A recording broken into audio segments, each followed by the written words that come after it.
Pronouncing words correctly in English is a bit of a headache, especially when spelling just make things harder. So what can you do to improve your pronunciation? Well, let's talk about it. Hey up, mate, and cheers for finding this video today. I appreciate that. If you're new around here, my name is Dan. I'm a British English teacher, and I'm here to help you communicate more confidently in English. And I'm also going to tell you some stuff about British life, British culture, and of course, British English. Now today, we're going to be talking about how you can feel more confident that you're pronouncing words and sound correctly in English, especially when spelling is not really helping you out. So I've got 5 tips for you today that came up on the BritSpeak pod the other day. So let's have a look. If I can't trust the spelling, how can I be sure that I'm pronouncing things correctly, right? Because a big problem a lot of people have when it comes to pronouncing things in English is they're worried about pronouncing things incorrectly and maybe making a mistake. You know, one of the common things is people say bitch instead of beach because they're not sure exactly which sound they're supposed to make, right? And that is a problem. But today, I've got 5 tips for you that you can kind of use to make sure that you're pronouncing things correctly, okay? So tip number 1, and probably one of the most important tips any English learner can, take on board, learn the IPA. IPA stands for International Phonetic Alphabet, right? And basically what the IPA is, it's a bunch of symbols. Some of them look like the letters you already know, but we've got a bunch of little symbols, right? I think there's something like 47 or 48, I can't remember off the top of my head, but there's a bunch of these little symbols, right? And each symbol, instead of representing a letter of the alphabet, represents a sound that you make in English. So, there's a sound for f, and there's also a sound for v, and there's a sound for all these different things that we don't have a way of writing down, but we've got a symbol for it in the IPA, right? And so imagine it's like the alphabet of sounds. There's all these sounds we can make, and each sound has got a symbol. So by learning those symbols, you understand what the correct sound to make is. Whereas spelling will not show you the correct sound to make. It's like, good luck, mate. Have a go. Everyone's a winner, aren't they? Just try your best. But IPA will tell you exactly which sound you're supposed to make. So it's a good idea to learn that. And if you're not sure where to start with that, keep paying attention because I've got something that will point you in the right direction. Now, it also removes the confusion caused by spelling. Is it wind or wind? The IPA will tell you. Do we pronounce the T in this word or the K in this word? IPA will tell you. It basically gets rid of the whole mess with OUGH, gets rid of all of it. You don't need to worry about it because IPA will just tell you which sound to make. So it's really useful. And most dictionaries, whether you're using like American dictionaries like, Collins or Merriam-Webster or whatever, whatever the dictionaries are in each country, English-speaking countries, Cambridge or Oxford for me, almost all of them use IPA transcripts to show pronunciation of words, So when you look up the word, there'll almost always be an IPA transcript that tells you exactly how to pronounce that word, right? So that's really important. Now, it also shows you other things that you can't pick up from spelling. Like, for example, it'll show you how many syllables the word has. It'll show you things like which syllables should be stressed and if there's any advanced techniques like dark L's or non-rhotic R's or whatever. It'll show you these things, which spelling can't do. So if you're worried about pronunciation, just basically forget spelling altogether and just worry about IPA transcriptions, yeah? For example, let's look at some basic transcriptions, yeah? If you look at this word, colonel.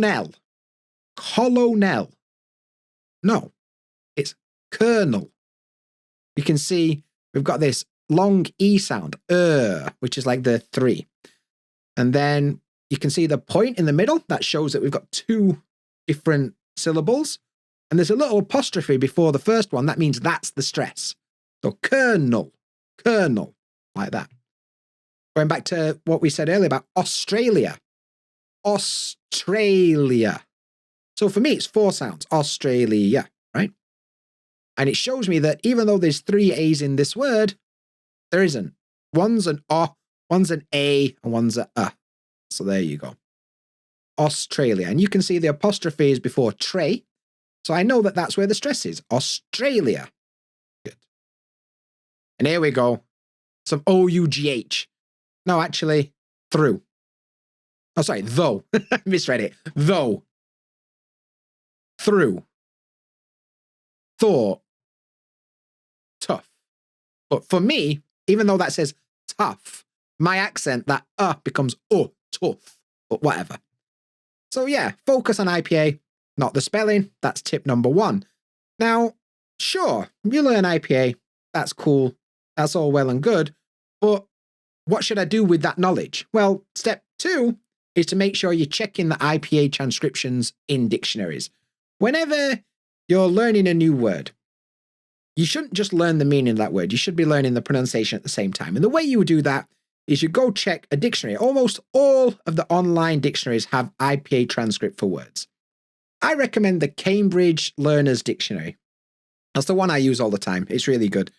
And when you go there, underneath the word, there's almost always, at least the UK transcription with a little speaker so you can hear it.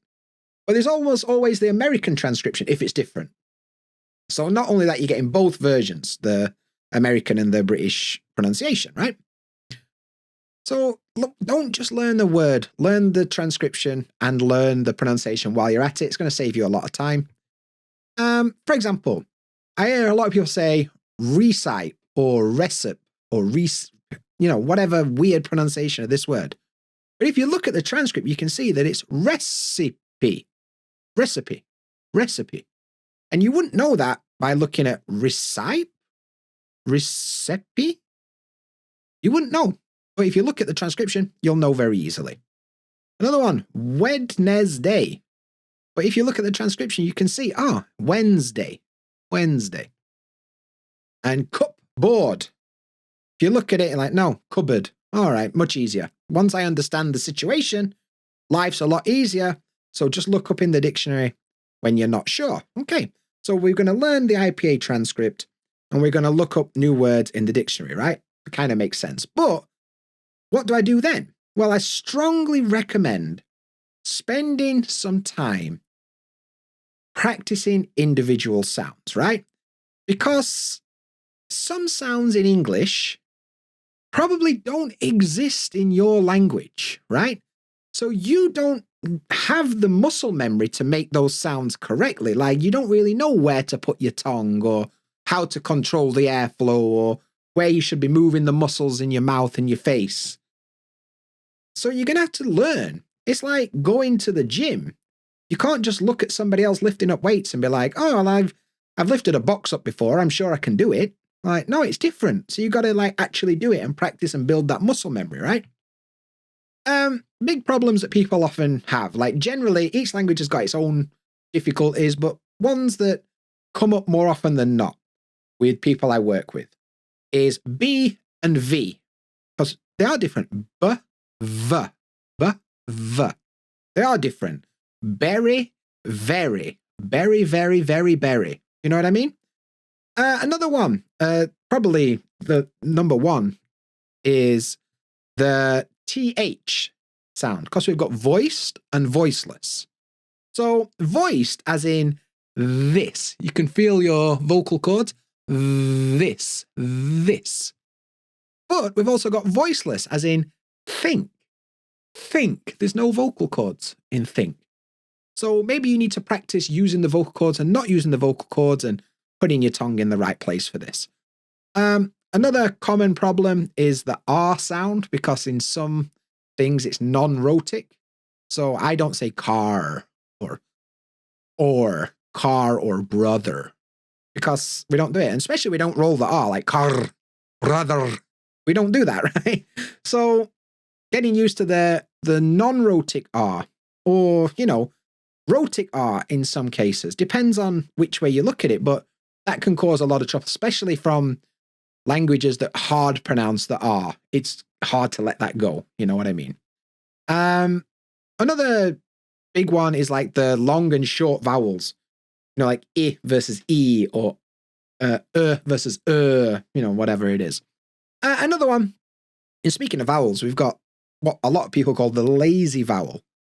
And it's often called a schwa. It's this sound, like in banana, this sound. It doesn't exist in a lot of languages, like an unstressed vowel sound that's really common in British English. So spend time learning specific things. Like, I think maybe you're not sure which sounds exist and which sounds don't. So what I ended up doing last year, I made a 7-day pronunciation practice email course, right? And the idea is every day you get an email with materials and videos and audio and everything you need to practice a specific part of pronunciation. Like day 1 is all about IPA, and day 2 is learning vowels. And then day 3 is like diphthongs, and day 4 is voiced, and day 5 is vowel, and so on and so forth.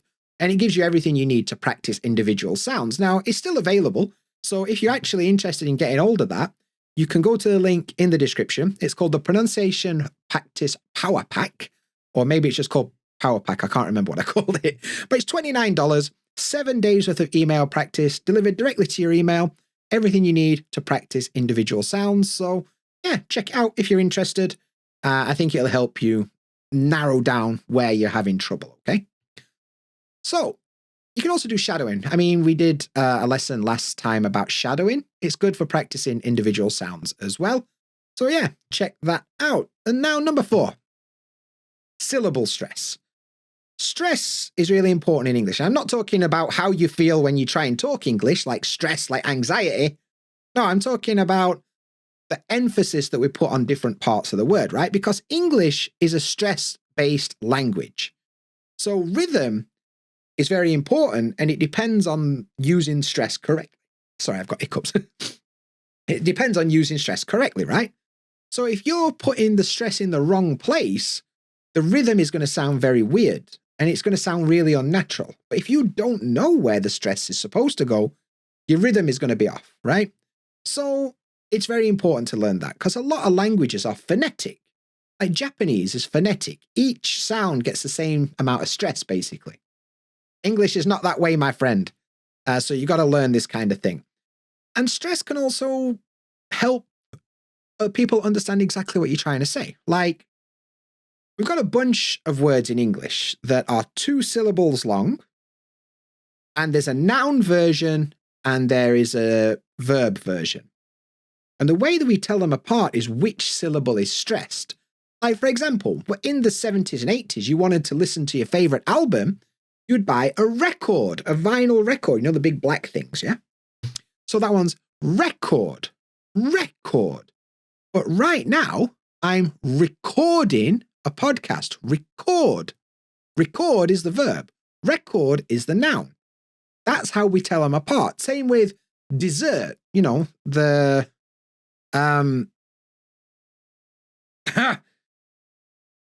what is it called? The desert. Go on. Sand. That kind of thing. I couldn't remember the word sand. So, a very, very dry place. That's what I'm looking for. Desert. Desert. Desert. Desert. Not dessert as in ice cream. Desert.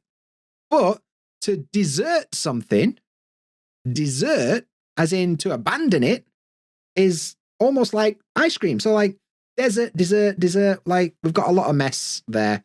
And I think that correct stress will help people understand what you're trying to say, yeah? And I think a big part of natural English speech is learning to link sounds together. Instead of going to the shop, gonna shops. Got this kind of flow. And knowing how to link words together depends on where the stress is. And if you don't know where the stress is, you can't do that. And you will end up saying every word individually. It sounds a bit robotic, doesn't it? And tip number 5, learn weak and strong forms. Now, in English, we've got a bunch of function words. They don't really have much of a meaning, but they're like grammatical words that we use as part of grammar rules, right? And a lot of these words have got 2 pronunciations. We've got the strong form and the weak form. And I'll give you some examples of what I mean. I'll come to the examples in a second. Using strong forms only makes you sound a bit weird, a bit robotic. But if you mix up the strong and the weak forms, depending on where the stress is in the sentence, it helps flow naturally. And yeah, I'd practice shadowing to get the rhythm of the weak forms correct. But I'm talking about weak forms for words like to. We'll say to. For example, I'm going to the shops. Not I'm going to the shops, I'm going to the shops. But to, we could use it for like emphasis, like, I want you to listen. Like that, okay? Other common words, and. How many times have you heard a native speaker say, fish and chips, fish and chips, bread and butter, bread and butter. We're not saying fish and chips, bread and butter. It's a bit weird, right? So often we'll get as the weak form. But the strong form might be used when we're trying to clarify something.